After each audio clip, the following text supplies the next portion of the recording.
It feels amazing, it's like giving back to the community. My most exciting week is the match week where I start receiving messages from all the mentees in our different social media match to back platform. They thank us for the resources. They are willing to give it forward. We receive an overwhelming amount of candidates who matched, and they are like self-aware that and they are ready to put that effort. We already have so many great blog ideas from the recently matched candidates, and we are working on it. Welcome to the People of Pathology podcast. I'm Dennis Strank. On this podcast, we explore pathology, laboratory medicine, and forensic science. Matching to a pathology residency as a medical student can be an overwhelming experience. Fortunately, there is a helpful resource that can help with this. Dr Swikrity Baskota is the founder of Match to Path, a website that provides a wealth of information for pathology applicants. Today, Dr. Baskota discusses the origin of Match to Path, and we'll talk about some of the resources like webinars and mentoring. All right, let's jump right in with Dr. Swikrity Baskota. You're pretty well known for using social media to promote pathology and pathology education. And so let's start there. Like, what inspired you to do that? It wasn't until I attended one of the College of American Pathologists annual meeting, I realized how pathologists is like very using social media as a powerful tool to disseminate education. I took upon myself, I did a lot of research and a background where I was very silent for a couple of years, where I was closely observing what other people are doing. And in the meantime, I realized how social media can be so powerful to teach and learn and even see all the rare variety of tumors that you don't usually see, like diseases in the Western world are totally different from the Eastern world. What is more common? What are the challenges all the global pathologists are facing? So I really enjoy sharing my cases, answering to challenging cases, at the same time learning from the others and even encountering rare lesions that I have ever seen in my life. It's interesting because social media gets a bad reputation in a lot of places for a lot of different, probably valid reasons. But within pathology, it seems like it's been hugely positive for the whole field. I mean, I think it has to do with we don't have a lot of patient related information that goes along with our glass slides. It can be completely de identified. Of course, one has to always Yeah. abide by their institutional policy of what they can post, what they cannot post in the social media. But as long as you're keeping the patient information really vague, like if you have noticed the cases I post, I literally do not put any patient information that can be tracked to the patient. I change the A's. If it is a very rare diagnosis, I actually give a good washout period before I even put it out there. So there are a way how you can Mhm. professionally use social media to educate, as well as it's a great platform to, publicize what you are doing, especially if you are writing an article. This is a very different author base that you are able to grasp while you're using social media. I currently handle few social media handles for the professional society organizations as well as the journals. And I think we are making a huge impact and grabbing the attention of the readers wherever necessary. Yeah. Well, like, would you say that's maybe one of the biggest benefits then, or that has the most impact is being able to reach more people, Right. right? Definitely. Yeah, for sure. For sure. All right. Well, kind of along those lines, then a lot of, or I guess many medical students are probably unfamiliar with pathology as a career, even still now. And I'm curious, what are some things we can do about this to attract more students to pathology? I think we have come a long way in the past 5 years, I would say, from where we had a quite a significant drop in American medical graduates applying from pathology. I think there was a national call for all the organization to actively let people know what pathology is all about. And I'm going to say COVID was beneficial to us in that regard because public and even the younger generation were able to understand what pathology really does. And I think we were able to make an impression to the general public that pathology is way more than what autopsy pathology is. And to, I would say, a stigma that we were able to read from the society. people to pathology, I think we have to start very young and fresh, target young people right in their high school or even in their pre-medical school so that they understand the concept of pathology. You won't believe I have come across so many primary care physicians, even practicing many years down the lane.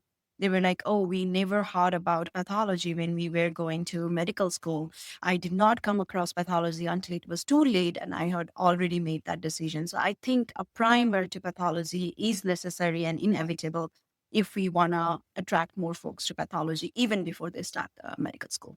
Okay, so that's interesting. So you're saying even in high school, like how do you do that? So I can say like many of the professional pathology organizations are encouraging high school or pre-medical students with different kind of activities. Like for instance, College of American Pathologists has put out a resource targeted for medical students, even the early medical students, and this is accessible even without the membership. There are Okay. many outreach programs that has been done where people go to the high school or pre-medical school. And so what pathologists do in a very layman term, so there are many out pathology interest group in medical schools these days. They have a very robust representation in the medical school fair, even in the early year after medical school. So I think collectively we are making a lot of progress than we had before. Yeah, I agree with that. And it seems like you said, within the last probably 5 years, there's been a much bigger, I think, push to promote this field, Yes, which, definitely. yeah.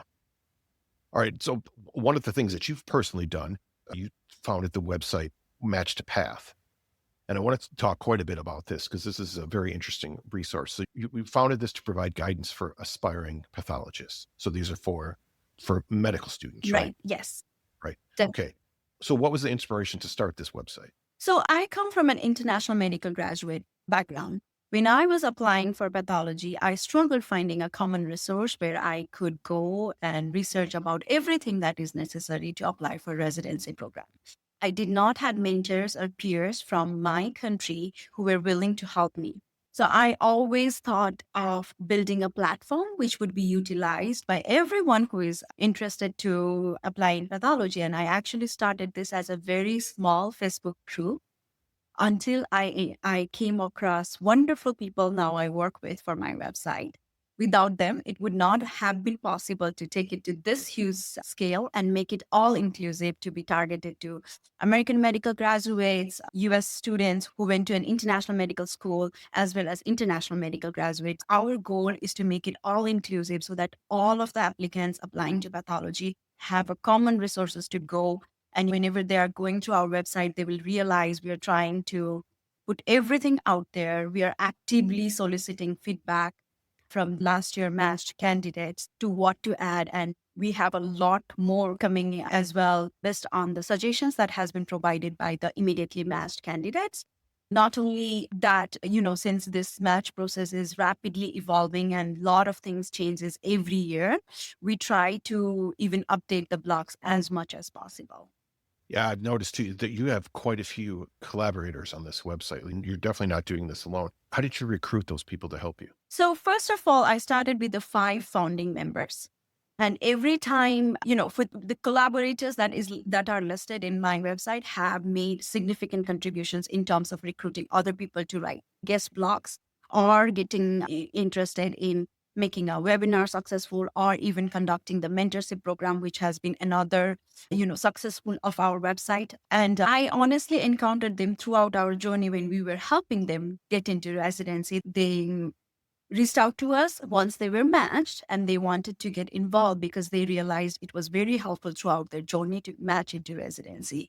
I can give you a particular example of Dr. Meredith Herman, who is now our social media coordinator. She handles all our social media platform. And I first met her when she was rotating at University of Pittsburgh to apply for pathology residency. And since then, she has taken the lead. I can just close my eyes when it comes to social media because she does a brilliant job handling that. So I'm lucky, I would Mhm. say. Same, we have mentorship from Dr. Kamran Mirza, who is always Oh, there yes. to answer any questions. He has been pivotal for giving us very right direction, along with Dr. Oscar Lopez and Terry Jones, who are our founding members.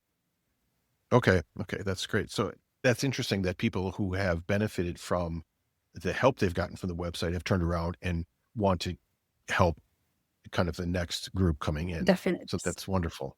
So you mentioned mentorship, and I'm curious, I want to talk more about that as far as Match to Path, but in your own career, it- and I think you kind of touched on this already, but did you have mentors that helped shape your path, your career? Definitely. Okay. Definitely. I think any successful person, not only a physician, not only a pathologist, any successful human being always has a mentor that starts from a personal life, and that goes to a professional life. I can go on and on about the number of mentors I had who hold my hands in every single step to encourage me and be where I am right now. There have been many mentors that crossed my path, honestly. I'm forever grateful for them.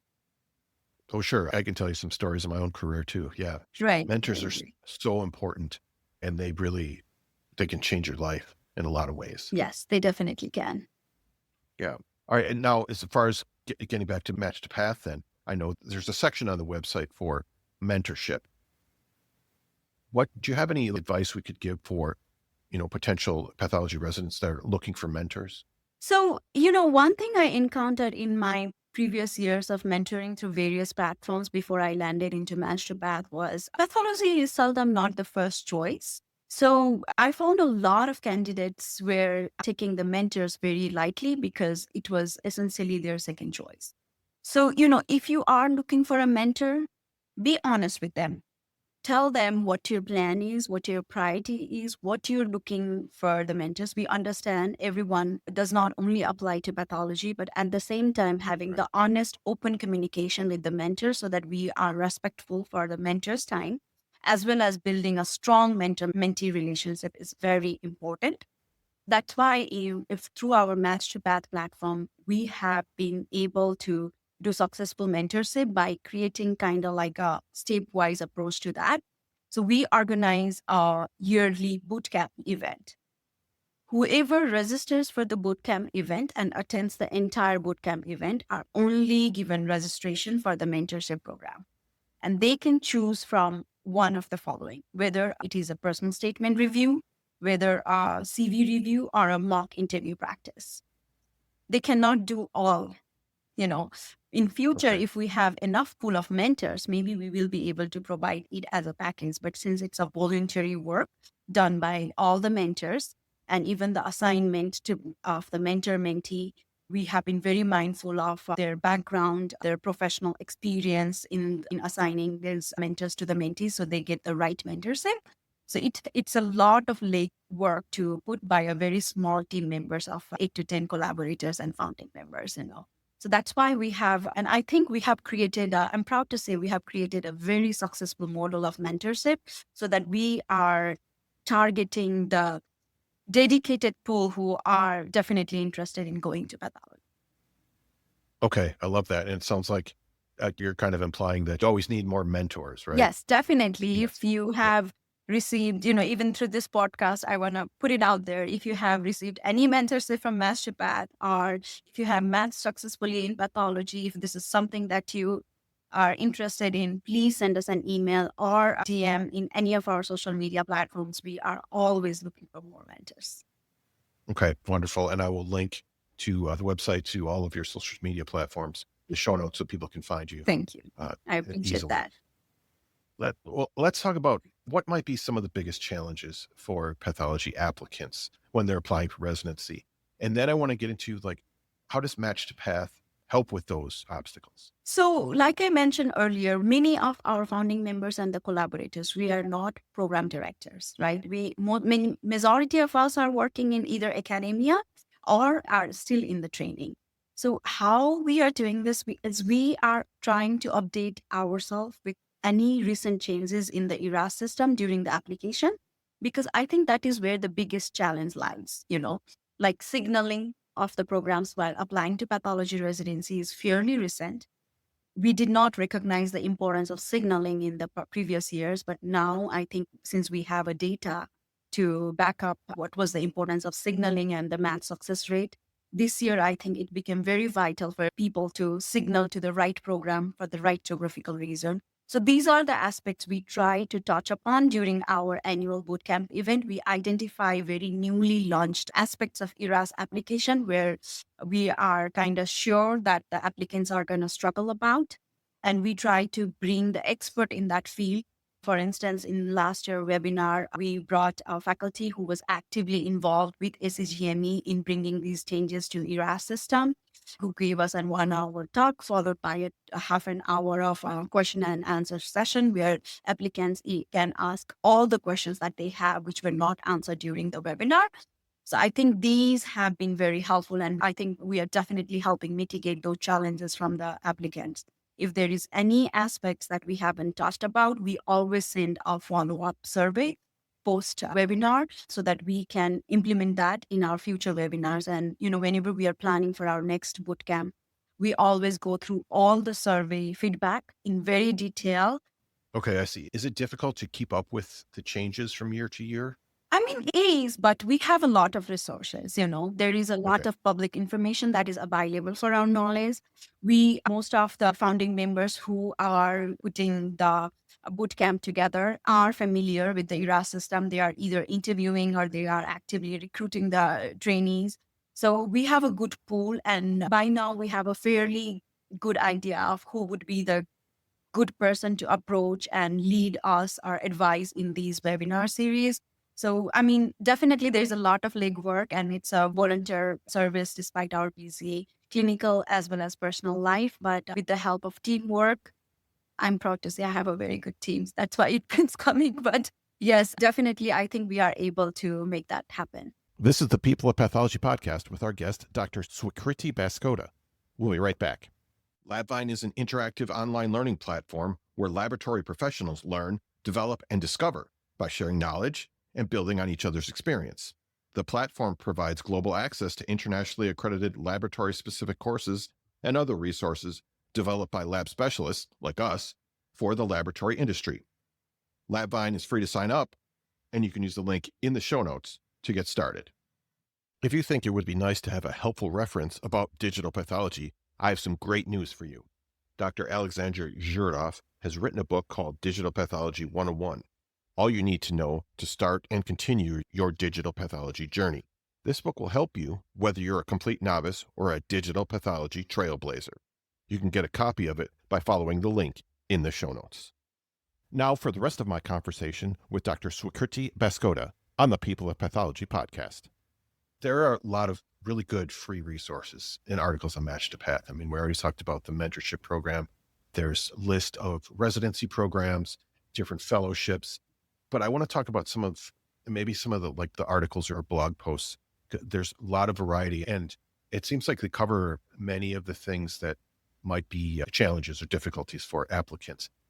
Are there any that stand out that are, from feedback you've gotten, any that stand out as the most popular, something like that? So the feedback, I haven't received about one blog in particular, but basically since I keep track of the analytics of our website visit, I can proudly say that the blogs and the resources are the most frequently visited site in our platform, among which couples match, personal statement, and the CV review are the most famous one, along with the visa requirement for the international medical graduates. Our webinars are also frequently, it comes on second following the blogs and resources, which is most frequently visited. So I can say there is a lot, we had approximately 100 attendees in all our sessions, on all our live sessions in 2024 when we did the bootcamp. And even following that, we already have more than 300 YouTube watch in each of those, so we can say that there is a lot of candidates who are going back and listening to those webinars as well. Okay, that's great. That's a wonderful resource to have, for sure. Definitely. So what about for you personally? This has to feel very rewarding for you to be helping all of these people year after year.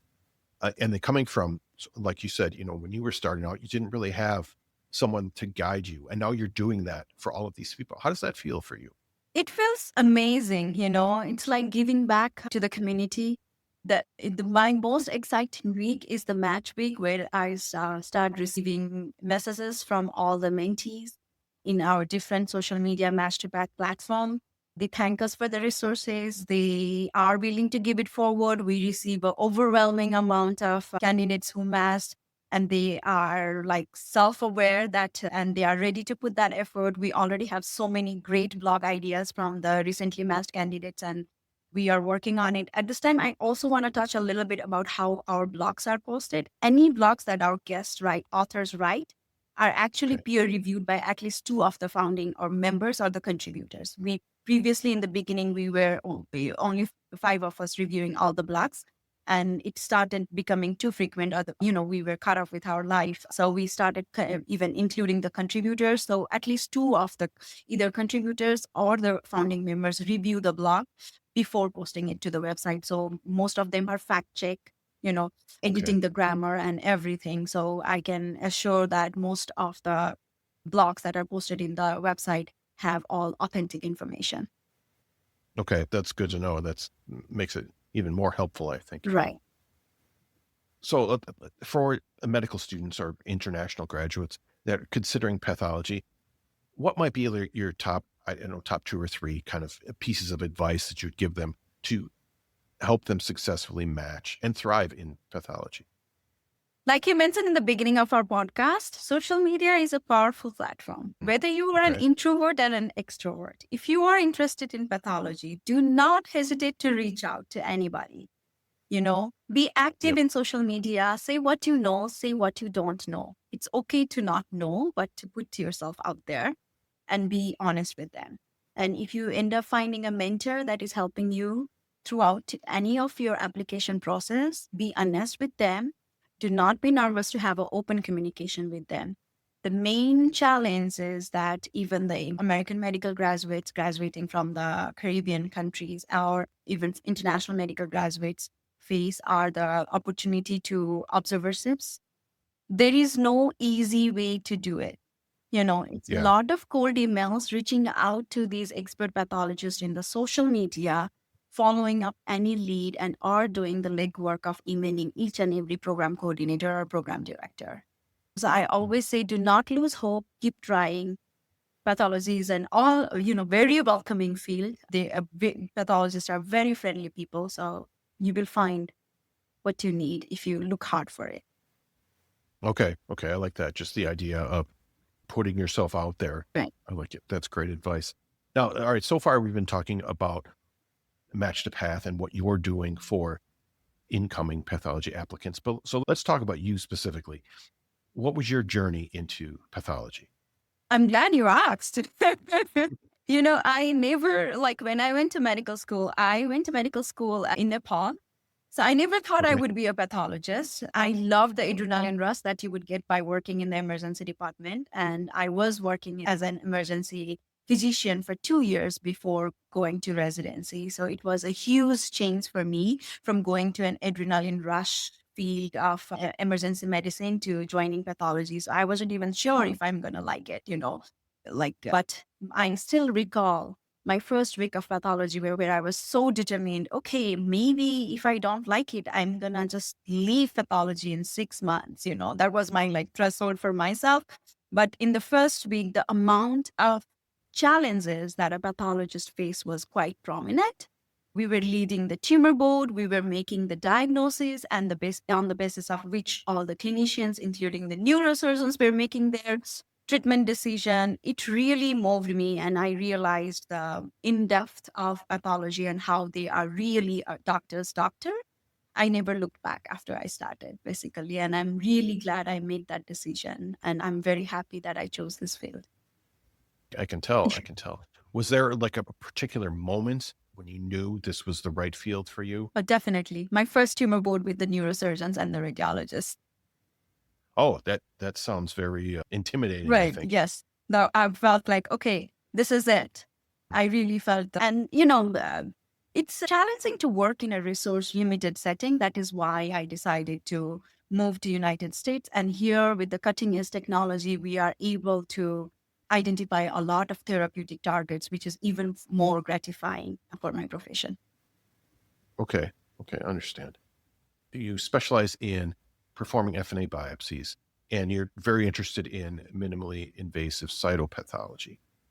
What is it about these? Like, what excites you about these fields and these techniques? Well, like I said, I still kind of miss the touch of patient in pathology, right? Pathologists are Okay. always, the general view of pathologists are, oh, they must have an office in the basement with no windows and they are the introvert people always looking at the microscope. But no, hey, no.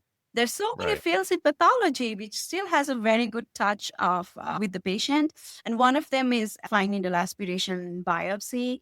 It is actually advancing so much and rapidly beyond gynecologic cytology, where Yeah. every day we are able to prove that small is enough, and Mm. minimally invasive procedure which caters to patient need is a great way to fulfill that. I love going to the FNA clinics, performing image guidance, fine needle aspiration biopsy, and being able to give the diagnosis so fast and easy. That is what I like about cytopathology, and I plan to continue doing it for my whole life.